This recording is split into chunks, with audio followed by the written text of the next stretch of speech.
Oui, Madame le maire, chers collègues. À l'occasion de cette délibération technique qui nous permet de saluer ce beau projet d'implantation des services de l'État à la croisée de 4 de nos quartiers populaires, je reviendrai sur la réunion interquartier qui s'est tenue lundi 31 janvier dernier.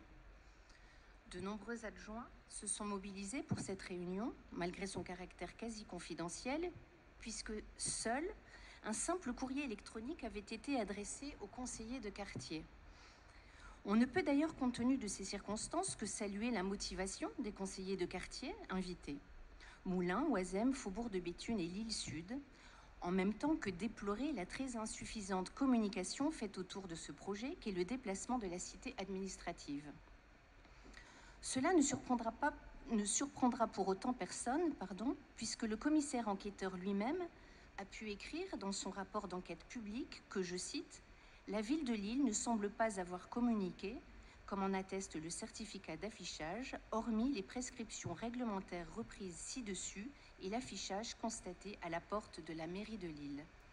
Disons-le, il était difficile de faire moins, impossible même, sans s'affranchir des normes légales. » Présent malgré cette confidentialité, notre groupe s'est interrogé sur le fondement et l'objectif de ce quasi-mystère savamment entretenu. Est-ce le sujet du stationnement automobile qui chiffonne?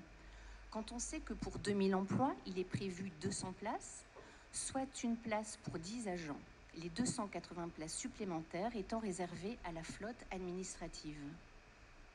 Certes, la représentante de la préfecture nous a assuré que les agents de l'État n'useraient vertueusement que du rail, mais peut-être n'a-t-elle jamais parcouru les quais enchanteurs de la station de métro Porte des Postes, dont l'ambiance est très modérément inclusive et les pannes récentes et répétées fort peu incitatives. Il leur faudra pourtant bien user d'autres modes de transport que des souliers une fois parvenus en gare, si le train lui-même a pu les y mener.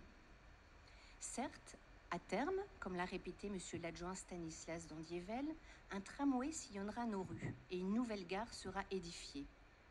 Mais chacun comprend bien que ce terme sera très postérieur à l'inauguration de la cité administrative et lorsqu'on interroge sur les mesures prévues dans les rues avoisinantes, la réponse se fait tout à fait vaporeuse. L'objectif est pourtant simple, éviter le stationnement des employés dans la rue pour ne pas saturer un quartier déjà tendu en la matière, tout en accueillant les visiteurs de la cité administrative pour lesquels le projet ne prévoit aucun stationnement réservé.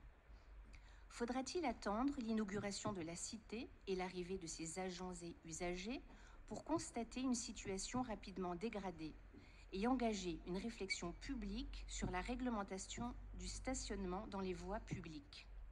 N'est-il vraiment pas possible d'anticiper par des mesures adéquates?